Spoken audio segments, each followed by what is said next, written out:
오직 예수님, 말씀의 진리로 주님의 뜻을 따라 사는 우리 모두가 될 수 있기를 축복합니다. 버가모라고 하는 도시는 로마 황제의 신전을 지은 아시아의 최초의 도시였습니다.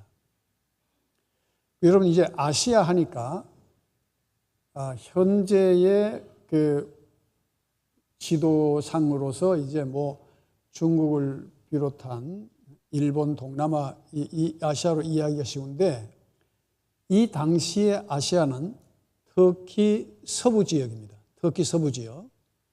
그것을 이제 아시아라고 그러는데, 어쨌든 이 버가모는 로마의 황제의 신전을 지은 아시아 최초의 도시였습니다. 그러니까 나름대로 그 황제에 대한 충성심에 대한 그런 자부심이 강했던 그런 도시였고, 다양한 이교의 중심지가 바로 버가모였습니다. 자, 그런데 이런 이교와 황제 숭배의 중심 도시이다 보니까 교회 공동체에게는 굉장히 큰 압력으로 작용을 하게 되는 겁니다. 그러니까 황제 숭배에 대한 거부는 로마와 황제에 대한 반역 행위로 간주가 되어지면서 자연적 교회가 핍박을 받게 되고, 핍박받는 교회는 그 가운데서 살아나기 위해서 또 세상과 타협함으로써 교회 본질을 잃어가는 그런 위기에 처했던 교회가 바로 버가모 교회였습니다. 자, 여러분, 정교 분리라는 말을 아마 많이 들어보셨을 겁니다. 이 정교 분리라고 하는 것은 정치가 종교, 교회에 개입하지 못하도록, 원래 의도는 정치가 교회에 영향력이라든가 개입을 하지 못하도록 하기 위해서 세운 제도가 바로 정교 분리의 원칙입니다. 그런데 오늘날에는 여기에 대한 어떤 해석을 어떻게 해버리냐면은 교회가 정치에 관여하지 못하도록 그렇게 이해를 하고 있다는 거예요. 그러니까 아주 잘못된 이해를 하고 있는 거죠. 자, 다시 말하면 정교 분리라고 하는 것은 정치 권력이 교회를 좌지우지해버리면 그 신앙 세계는 무너져 버립니다. 그렇기 때문에 교회를 보호하기 위해서 정치가 종교에 개입하지 못하도록 한 것이 바로 정교 분리의 원칙입니다. 그런데 오늘날 여기에 대해서 잘못 이해를 하고 종교가 정치에 관여해서는 안 된다고 하는 것을 정교 분리의 원칙으로 그릇되게 이해하고 있다는 사실이에요.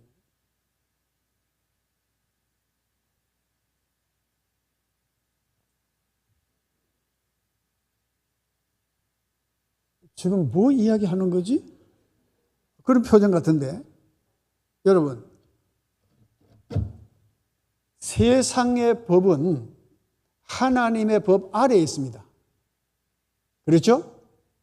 만약에 정치가 종교를 간섭하게 되면 교회는 무너질 수밖에 없어요.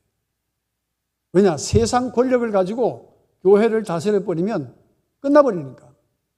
그래서 이 정교 분리의 원칙을 정할 당시에는 절대 정치가 교회에 개입하지 못하도록 했던 법이 정교 분리의 원칙이라는 거예요. 자, 그러면 교회는 정치에 관여할 수 있느냐? 여러분, 우리가 교회 공동체로 모였을 때는 교회지만 우리가 다 흩어지면 한 나라의 국민이고 시민인, 그러면 우리가 각종 현안에 대해서 정부가, 국가가 잘못하고 있다 했을 때는 거기에 대해서 신앙 양심과 하나님의 법에 따라서 잘못되어 가고 있는 그런 그 정치나 그런 어떤 모임에 대해서 우리가 바른 길을 제시할 수가 있어야 된다는 거예요. 그러니까 여러분, 세상의 법과 원칙이 있습니다. 그리고 하나님의 법과 원칙이 있습니다. 그러면 어떤 것이 우위에 있어야 됩니까? 그렇지. 하나님의 법이 우위에 있어야 되는 거야. 그럼 이 하나님의 법을 가지고 그 법 안에서 살아가는 사람들이 바로 모인 곳이 바로 종교단체예요. 그런데 하위법인 세상의 법을 가지고 만약에 하나님의 법에 대해서 도전하기 시작하면 세상은 결국 망할 수밖에 없다는 거예요. 그러니까 종교 분리의 원칙에 대해서 사람들은 잘못 이해하고 있기 때문에 교회는 정치에 대해서 말하면 안 된다 이렇게 얘기하고 있는 거예요. 여러분, 언제든지 교회는 정치에 의해서 핍박받고 고난받고 교회가 위협을 받았지 교회가 정치를 위협한 적은 없어요, 사실은. 그렇잖아요? 우리가 일제하에 있을 때에 일본은 자신들의 그 군국주의를 확산하면서 다른 나라를 지배하고 억압하고 그런 모든 것에 대해서 한국 기독교가 일어설 수밖에 없었던 것은 그 자기들의 법보다 상위에 있는 하나님의 법이 더 귀하기 때문에 신앙의 자유를 위해서 투쟁을 한 거지. 그렇게 함으로써 이 세상의 자유와 평등과 그 정의를 세워가기 위한 것이죠. 그러니까 여러분들이 지금까지 생각한 것이 종교 분리의 원칙이 종교가 정치에 관여해서는 안 된다는 것이 아니라 뭐라고요? 정치가 종교에 대해서 간섭해서는 안 된다는 것이 바로 종교 분리의 원칙이라는 거예요. 이해가 되십니까? 만약에 종교가 그러면 정치에 대해서 관여할 수 없다. 그러면 잘못된 동성애법이라든지 이 사회의 여러 가지 온갖 해악들이 판을 쳐도 정치가 그것을 인정한다면 그러면 교회도 침묵해야 됩니까? 그 죄악으로 인해서 하나님께서 그 죄악에 대해서 심판하셔도 교회는 침묵해야 됩니까? 그건 아니잖아요. 그러니까 이게 종교 분리의 원칙에 대해서 사람들이 잘못 이해하고 있는 것이 그것이 현실이고 기독교인들조차도 그렇게 알고 있다는 거예요.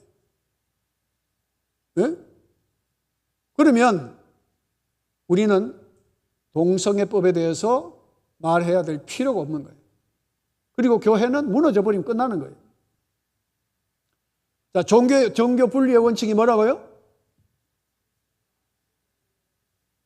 정치가 종교에 관여해서는 안 된다는 법이 종교 분리의 원칙이라는 거예요.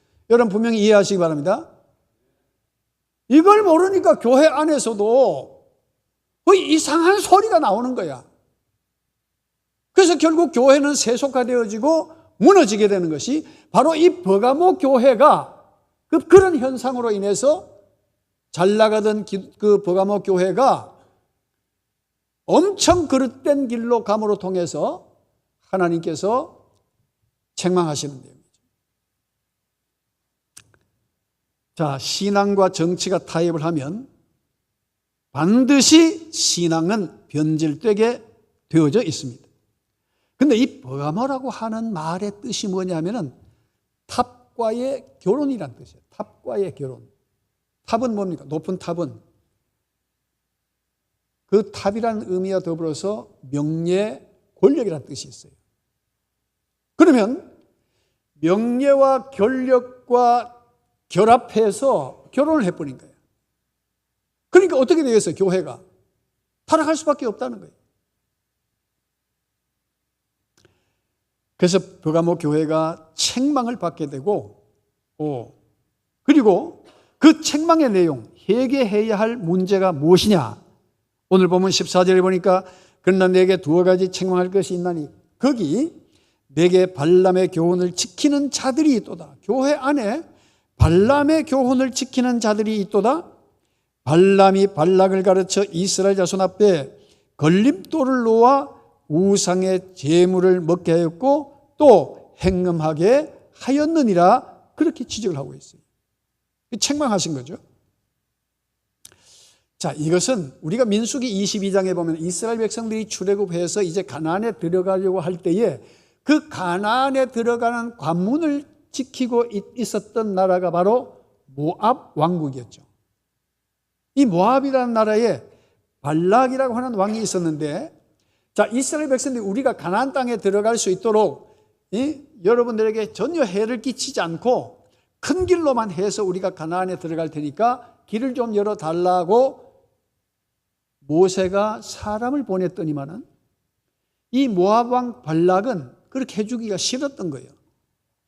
왜 너가 우리 땅을 거쳐서 들어간다고 그래? 딴 데로 가든지. 자, 그래서 이제 이 발락이 거짓 선지자 발람을 초청해서 이스라엘 백성들을 저주하도록 부탁을 하게 됩니다. 그런데 하나님께서는 이 발람 거짓 선지자가 이스라엘을 저주하지 못하도록 하나님께서 제재하시는 거죠. 그런데 그럴 때마다 발락이 많은 물질 공세를 통해서 어떻게 해든 이스라엘을 저주해 달라고 계속 당부를 하는 거예요. 결국 하나님께서 그 나귀 사건을 통해서 이 발람 선지자가 가지 못하도록 합니다. 자, 그런데 그럼에도 불구하고 모압 왕의 물질 공세에 미혹이 되어져서 발람 선지자는 모압인들이 섬기는 신전 축제에 미녀들을 모아놓고 이스라엘 남자들을 초청하도록 그렇게 아이디어를 제공하게 됩니다. 그러니까 참 돈 앞에는 다 무너지는 거예요. 하나님이 그렇게 못 가도록 하셔도 돈 앞에는 무너져 버린 거예요. 자, 그래서 민수기 25장 1절 이하에 보면 이스라엘이 시딤에 머물러 있더니 그때의 모압 여자들과 음행하기를 시작하니라. 2절에 그 여자들이 자기 신들에게 제사할 때에 이스라엘 백성을 청하매 백성이 먹고 그들의 신들에게 절함으로 이스라엘이 바알 부올에게 가담한지라. 당시의 이방 종교는요, 이 바알 부올의 신을 섬길 때에 남녀가 같이 혼숙을 하면서 어울리는 것이 하나의 의식이었어요. 그게 축제였어요. 그러니까 이 일로 인해서 이스라엘 진영에 큰 재앙이 임하게 됩니다. 자, 그러면 이 발람 선지자는 왜 하나님께서 제재하셨음에도 불구하고 그것을 극복하지 못하고 그런 모압 왕 발락에게 이스라엘 백성들을 미혹할 수 있는 그런 방법을 알려주게 되었느냐 하는 것이죠.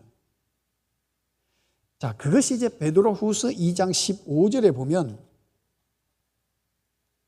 자, 베드로후서 2장 15절에 보면 그들이 바른 길을 떠나 미혹되어 부올의 아들 발람의 길을 따르는도다. 그는 무엇을 사랑했어요? 불의의 싹을 사랑하다가 돈 때문에. 여러분, 오늘 여러분에게 누가 제안하기를 우리 찬양대원에게 오늘 하루 좀 찬양대 안 하면 안 돼?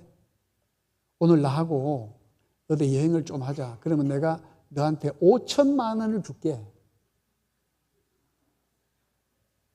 5천만 원 줄게. 그러면 그쪽으로 갈 사람? 내가 이 말 하니까 전부 안 한다고 그러지. 모르게 제안하면 아마 갈 수도 있을걸? 5천만 원. 네? 5천만 원? 1년 빼 빠지게 일해봐. 5천만 원. 한 푼도 안 쓰고 내가 월급 받아가지고 되는가? 5천만 원 안 되지. 5천만 원이야.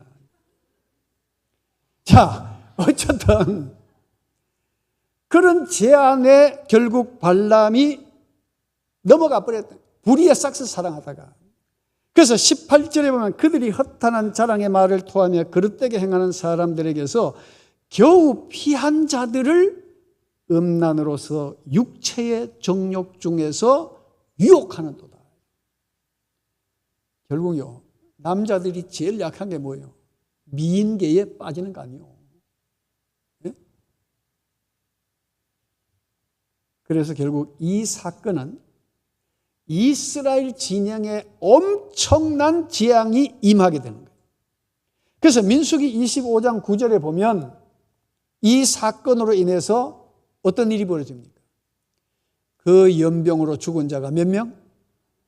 2만 4천 명이 죽게 되는 사건이 벌어지게 됩니다.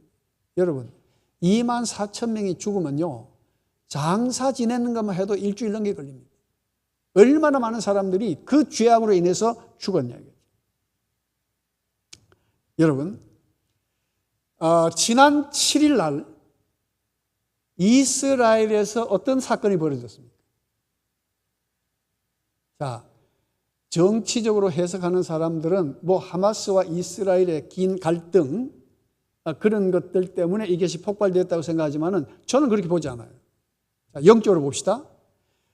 지난 7일은 이스라엘이 초막절이 시작되는 때입니다. 초막절. 자, 초막절에 들어가면 그 다음에 회개하는 속죄 기간이 있죠. 속죄 기간. 그러면 한 해 농사를 마치고 난 뒤에 그 초막절 때에 이스라엘 백성들이 속죄일을 통해서 회개하고 그 다음에 그 초막절 절기를 통해서 하나님께 감사하고 영광 돌리는 그런 축제가 전통적으로 수천 년 이어져 왔어요. 그런데 여러분 보세요. 그 초막절 날 정말 영적으로 그들이 하나님 앞에 감사하고 회개해야 할 그때에 뭐가 벌어졌습니까? 자, 절기 행사가 지금은 축제라는 제목으로 술 먹고 춤추고 파티하고 페스티벌 열었다. 네?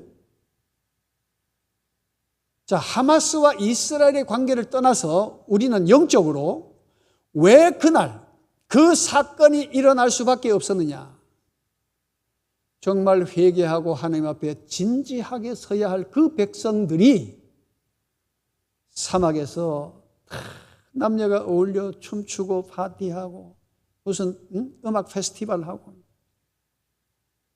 그러니까 축제라는 이름으로 하나님 앞에 가야 할 그 모든 것들이 예배가 변질되어져서 갈 때까지 갔다 이거예요. 갈 때까지. 예? 여러분, 이스라엘에 여러분 놀랍게도 동성애자들이 많이 있습니다. 젊은 사람들. 그래서 텔아비브, 지금 현재 수도잖아요. 예, 공식적으로는 수도가 텔아비브인데 매년 동성애자 축제가, 세계적인 동성애 축제가 거기서 일어나고 있습니다. 그럼 하나님께서 그 택한 백성들의 그런 모습을 보시고 이제 다시 오실 예수님이 참 오실 때가 가까운 때에 그들이 그렇게 하나님을 떠나 있는 그 모습을 하나님은 어떻게 생각하겠냐고요, 여러분.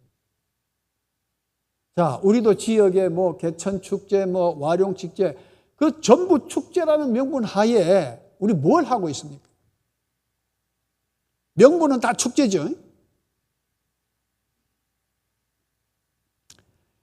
여러분, 물질적 풍요 속에서 성적인 타락과 동성애, 이런 것으로 인해서 타락해가는 현 시대의 교회들에게 하나님께서는 경고를 주셨다고 저는 보는 거예요. 그러니까 우리가 어떤 지역에서 일어나는 사건이 그냥 사건이나 인간적인 갈등의 문제가 아니라 영적으로 하나님께서 무엇을 위해서 우리에게 이러한 것을 보게 하시는가를 깨닫지 못하면 교회도 우리 자신도 모르는 채 세속화되어져 가고 예배는 그저 축제, 형식화되어지고 의식화되어져서 주님과 아무런 관계없는 시간들이 될 수가 있다는 거예요. 그래서 저는 지난 7일에 있었던 하마스의 습격 사건이 왜 초막절날 이루어졌느냐, 영적으로 저는 그걸 본 거예요.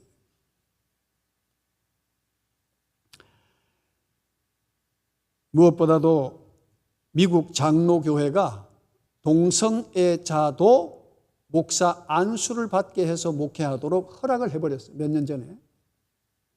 이게 말이 될 일이냐고. 그리고 1년이 지난 후에 미국 장로교, 우리에게 복음을 전해줬던 미국 장로교회가 300만이었던 성도가 1년 사이에 100만이 줄어버려요. 다 그 장로교회를 떠나버린 거예요. 이런 교단에서 내가 신앙생활 안 하겠다는 거예요. 그래서 지금은 200만으로 줄어버렸어요. 그런데 아주 보수적이라는 소리를 듣고 성경 중심의 가치를 가지고 그런 데 대해서 대단히 배격하는 아주 보수적인 침례 교단은 미국 내에서 주류 교단을 이루면서 성도 수가 3천만에 이르고 있어요. 우리나라에서만 침례 교회가 약해서 그렇지 미국 가면 장로교인 찾아보기 힘들어. 왜? 이미 성경을 자기대로 해석하는 거야. 그래가지고 동성애자에게 안수를 주고 그래서 목회하도록 허락해버렸단 말이에요. 교회가 말씀의 본질, 신앙의 본질을 벗어나면 교회도 무너지게 된다. 세상과 타협하는 교회는 그 당시에는 모르지만 시간이 흐르면서 점점 그 힘을 잃게 되고 결국 교회는 교회로서의 기능을 상실하게 된답니다. 오늘날 인터넷은 성범죄의 소굴이, 이 음행과 타락의 쓰나미가 몰려오는 이 시대에 하나님께서는 그 2000년 전에 그 교회를 향하여 책망하시고 회개하고 돌아오라고 말씀하셨어요. 그 하나님은 바로 과거의 하나님이 아니라 오늘 이 시대에 우리가 믿는 우리의 하나님이다. 과거 2000년 전에 버가모 교회를 향해서 말씀하셨던 그 말씀은 오늘 이 시대에 타락해져가는 이 시대와 교회를 향해서 주시는 말씀이라는 거예요. 두 번째는 15절에 보면 이와 같이 내게도 니골라 당의 교훈을 지키는 자들이 있도다. 자, 니골라 당의 교훈을 지키는 죄에 대해서 주님은 또한 책망하고 계십니다. 자, 첫 번째 발람의 교훈의 죄에 대해서 책망하셨던 주님께서는 이 니골라 당의 교훈에 대해서도 책망을 하셨어요. 자, 그러면 이 니골라라고 하는 것은 뭐냐? 자, 사도행전 6장 5절 말씀 보겠습니다. 자, 사도행전 6장 5절에 보면 초대 교회가 성도가 늘어나면서 교회에 일이 많아졌을 때에 사도들로 하여금 말씀과 기도하는 일에 전무하게 하고 7 집사를 세워서 구제하고 봉사하도록 사람을 세웁니다.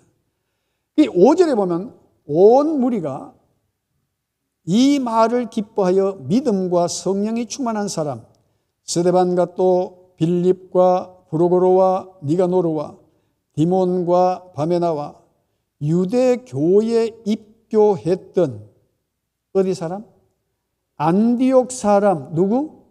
니골라를 택하여 그렇게 말하고 있어요. 니골라를 택하여 안디옥 사람 니골라, 유대교회에 입교했던 사람, 그리고 안디옥 출신의 니골라라 이렇게 말하고 있어요. 자, 여러분 7 집사 가운데 한 사람이었던 이 니골라라 사람은 굉장히 열심히 있고 부지런한 사람이었고 그래서 교회 공동체로부터 표면적으로 볼 때는 너무 열심히 하니까 인정을 받아서 집사가 됐어요. 문제는 안디옥이라고 하는 도시는 헬라의 문화에 젖어 있는 그 헬라 철학 사상에 젖어 있는 그 도시가 안디옥입니다. 그러니까 여러분 이 헬라 철학의 영향을 받아서 이 신앙과 결합이 된 영지주의적인 사상을 갖고 있었다는 거예요. 그러니까 이 사람이 다른 주장을 하는 거예요.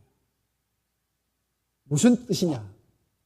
자, 이 헬라 철학의 영향을 받은 영지주의적 사상은 인간의 육체는 타락하여 죄를 지을 수밖에 없는 존재라는 것, 맞는 말이죠? 그런데 하나님은 사랑이시기 때문에 우리의 구원은 영에 국한된 것이지 인간의 몸은 죄를 짓는 존재라. 인간의 몸은 죄를 지을 수밖에 없다는 거예요. 그러니까 이 하나님의 구원과 우리 인간이 조금 죄 짓는 것은 별개이다. 그래서 하나님은 사랑이시기 때문에 내가 영이 구원받았으면 됐지, 내가 육체가 죄를 짓는다고 해서 나를 지옥 보내실 그런 분이 아니다. 어때? 괜찮죠? 이론이?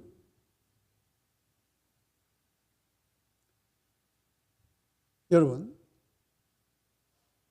인간의 모든 것은 사상과 생각을 통해서, 정신과 혼을 통해서 어떤 일을 결정하고 그 의지를 따라서 몸은 움직이게 돼 있어요. 사람이 마음으로 나쁜 생각을 가지면 몸은 어떻게 움직여요? 나쁜 행동을 하게 돼 있죠. 나쁜 말을 하게 돼 있어요. 예? 영과 육이 분리되어 있는 게 아니잖아요. 예? 이 왜 따로 분리되어 있을 수 있어요? 영과 육이 분리된 것은 뭘 말합니까? 그거는 죽은 거죠. 근데 이 영지주의는 정신세계와 육체의 세계를 분리시켜버려요. 그게 바로 유명한 형이상학의 세계와 형이하학의 세계로 분리시키는 거예요. 자, 그러면 예수 믿는 일이 얼마나 수월해진지 모릅니다. 그래서 구약과 신약을 갈라치고 율법과 복음을 갈라치고 신앙과 생활을 분리시키고, 그러면 여러분 신앙생활하기가 얼마나 편한지 아십니까? 왜? 나 영이 구원받았다 이거야. 사랑의 하나님이 내가 영이 구원받았는데 내 육체가 죄진다고 해서 날 지옥 가게 하겠냐?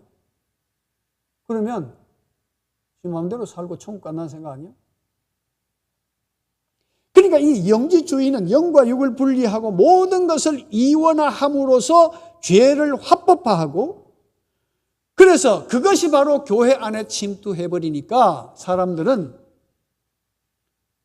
쉬운 게 좋잖아요. 쉬운 게. 예수 믿어도 이렇게 쉬운 길이 있는데 왜 그 십자가의 길을 왜 우리가 걸어가야 되느냐. 그래서 사람들이 다 그 길로 가는 거예요. 주님은 한 번도 우리가 가는 길이 쉬운 길이라고 말씀하신 적이 없어요. 천국이 그렇게 쉽게 갈 수 있는 곳이면 저는 그것은 천국이 아니라고 봅니다. 주님께서 고난의 십자가를 지셨다면 그 천국은 엄청난 가치가 있는 곳이고 우리가 반드시 꼭 가야 할 곳이고, 그곳에 가기 위해서는 우리도 주님이 자기 십자가를 지고 나를 따라가 하신 말씀을 따라가야 그게 정상입니다. 일부러 고난을 자취할 필요는 없지만은 결코 우리가 천국 가는 길은 쉬운 길이 아니라는 거예요. 그러니까 안일한 신앙에 빠져버리는 거예요. 그 영지주의에 빠져버리면. 그러니까 그런 오늘날에도 이런 비진리가 활개를 치는 시대에 그 교회 안에서 율법 폐기론이 나오는 거예요. 11조 주일 성수 거룩한 삶이 조롱을 받아요. 당신 뭐 때문에 그렇게 어렵게 예수 믿냐 이거지. 사랑의 주님이 그렇게 어렵게 우리가 예수 믿는 걸 원하시겠느냐?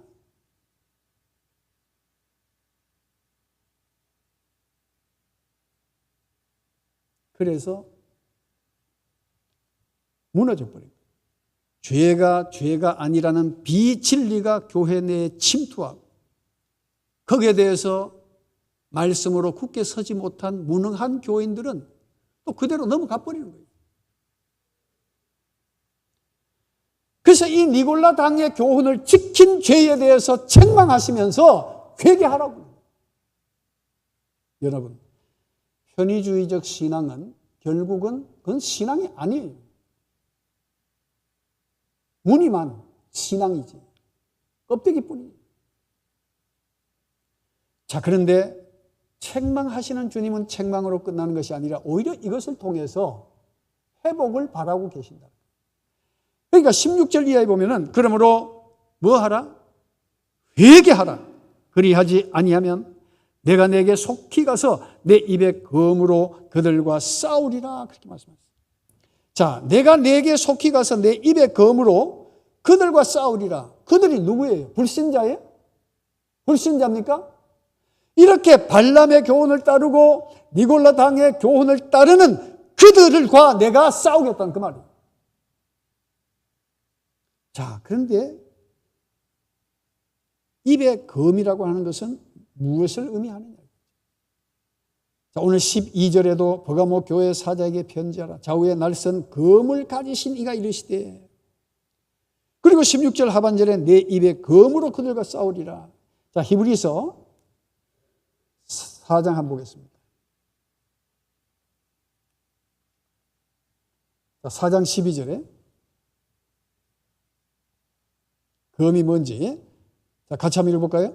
하나님의 말씀은 살아있고 활력이 있어 좌우에 날선 어떤 검보다도 예리하여 혼과 영과 및 관절과 골수를 찔러 쪼개기까지 하며 또 마음의 생각과 뜻을 판단하나니 아멘. 자, 심판의 도구가 뭐라고요? 그 검은 말씀이라는 거예요. 하나님께서 말씀으로 심판하시겠다는 거예요. 말씀이 심판의 기준이 되는 것입니다. 그런데 오늘날 교회는, 그리스도인들은 스마트폰은 하루에 10시간 이상 끼고 있어도 성경 볼 시간이 없어요. 성경 볼 시간이 없어요. 말씀을 가까이 하잖아요.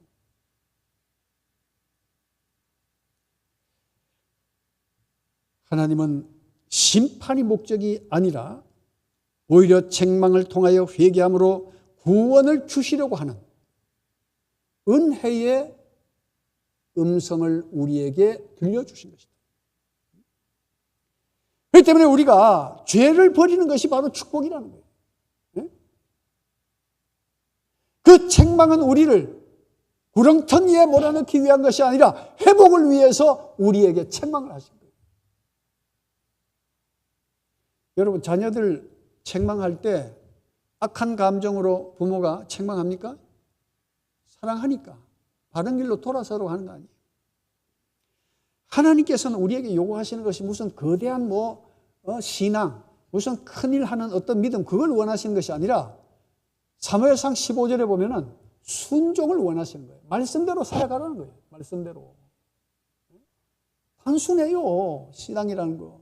무슨 거창한 걸 주님께서 요구하신 것이 아니라니까. 그저 너희가 순종하라는 거예요. 순종하라는 거예요. 그래서 이 입의 검으로 그들과 싸우리라 하는 것은 심판을 의미해요. 회개가 없으면 결국은 우리는 궁지에 몰릴 수밖에 없다는 사실이에요. 그러면 회개하면 어떻게 돼요? 회개하면. 자, 17절에 보면 귀 있는 자는 성령이 교회들에게 하시는 말씀을 들을지어다. 이기는 그에게는 내가 감추었던 만나를 주고 또 흰 돌을 줄 터인데 그 돌 위에 새 이름을 기록한 것이 있나니 누구밖에 몰라요? 받는 자 밖에는 그 이름을 알 사람이 없느니라, 그렇게 말하고 있어요. 그러니까 여러분, 이게 받는 자밖에 몰라요. 그렇죠? 그러니까 누가 당신은 구원받았다, 당신은 구원 못 받았다 말하는 그 자체가 자기가 하나님이 되는 거예요. 그거 굉장히 위험한 일이에요. 이거는 영적 경험을 통해서 주님과 나와의 관계에서 결정되어집니다. 그런데 여러분, 회개의 은혜가 주어지면 기쁨이 충만해지고 마음에 평안이 임하게 되고 천국을 향한 소망을 갖게 되는 것입니다. 중요한 것은 회개한 자에게 만나와 흰돌을 주신다고 그랬어요. 이 만나는 뭘 의미할까요? 영과 육의 양식을 말합니다. 우리 육이 살기 위해서는 삼시세끼 밥을 먹어야 되듯이 영도 살기 위해서는 하나님의 말씀을 먹어야 되는 줄로 믿습니다. 육적으로는 잘 먹어가 살이 막 쪄서 막 보기 좋은데 영적으로는 말씀을 안 먹어가지고 뾰족하게 말라 있는데 그게 안 보이니까 전부 다 그냥 그렇게 살아가는 거야. 우리 옆에 분에게 영의 양식도 먹읍시다. 우리 인사 좀 합시다. 그래가지고 안 된다. 지발 영의 양식 좀 먹읍시다. 지발. 스마트폰 10시간 보는 거 1시간만 줄여봐요. 성경 얼마나 많이 보는가. 스마트폰은 중독돼가 이거 안 보면 안 돼. 이거는. 말씀은 안 봐도 끄떡없어 하루를 지내고 이틀 지내고 뭐 일주일 가도 뭐 성경 안 봐도 그냥 끄떡없이 떳떳하게 살아가는 거야. 영적으로 배고픈 걸 모르는 거지. 이제. 자, 만나를 주시고 흰돌을 준다는 거예요. 그 당시의 문화 속에서 흰돌의 새 이름이 적혀지는데, 자, 그 흰돌은 경기 시합에서 이기는 자에게 주는 것이 흰돌입니다. 그 다음에 또 한 가지는 재판할 때에 이 사람이 죄인이라고 확정이 되어지면 검은 돌을, 무죄자에게는 흰돌을 주는 거예요. 무죄하다는 거예요. 그리고 또 한 가지 이 흰돌은 언제 쓰여지냐면은 어떤 잔치집에 초대할 때에 흰돌을 전해주는 거예요. 뭘 의미하겠습니까? 여러분, 믿음 안에서 승리한 사람, 그 죄가 사함받고 의롭다고 여김받은 사람, 그리고 어린 양의 혼인잔치에 초대받는다는 것을 의미하는 것이 흰돌입니다. 응? 흰돌을 준다는 건 뭐예요? 우리로 하여금 천국에 초대된다는 거 아니에요. 회개하는 자에게 이러한 선물을 주신다는 거예요. 응? 주님의 책망은 결코 책망이 아니라 우리를 위한 바로 축복인 것을 깨닫고 주님 앞에 날마다 온전한 믿음으로 회개하고 말씀 중심의 삶을 살아가는 우리 모두가 될 수 있게 되기를 축복합니다.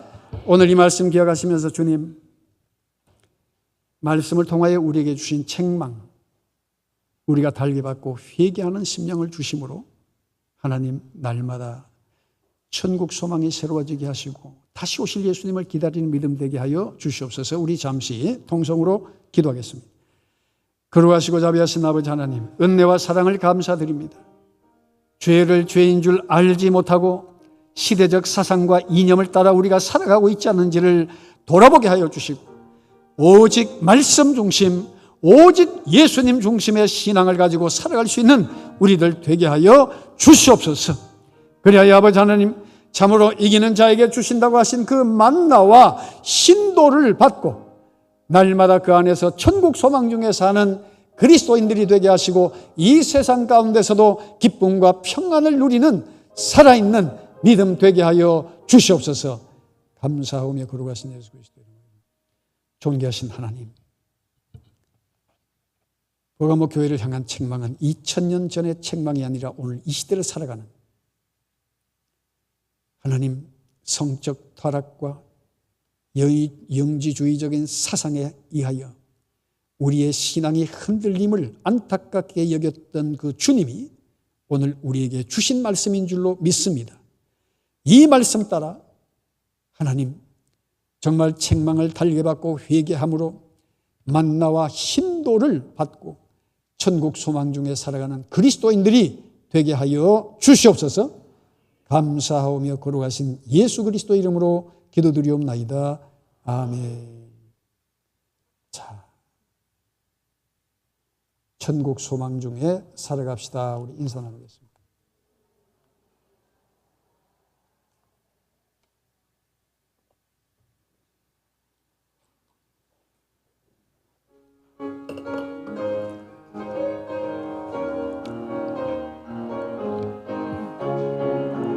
주 안에서 거듭난 우리 기뻐하며 찬양하리. 가슴 속에 넘치는 확신, 우리의 가는 길에서 막 넘치네. 살아계신 주 나의 참된 소망, 두려움이 사라지네. 사랑의 주 내 갈 길 인도하시네. 내 모든 삶의 기쁨 늘 충만하네.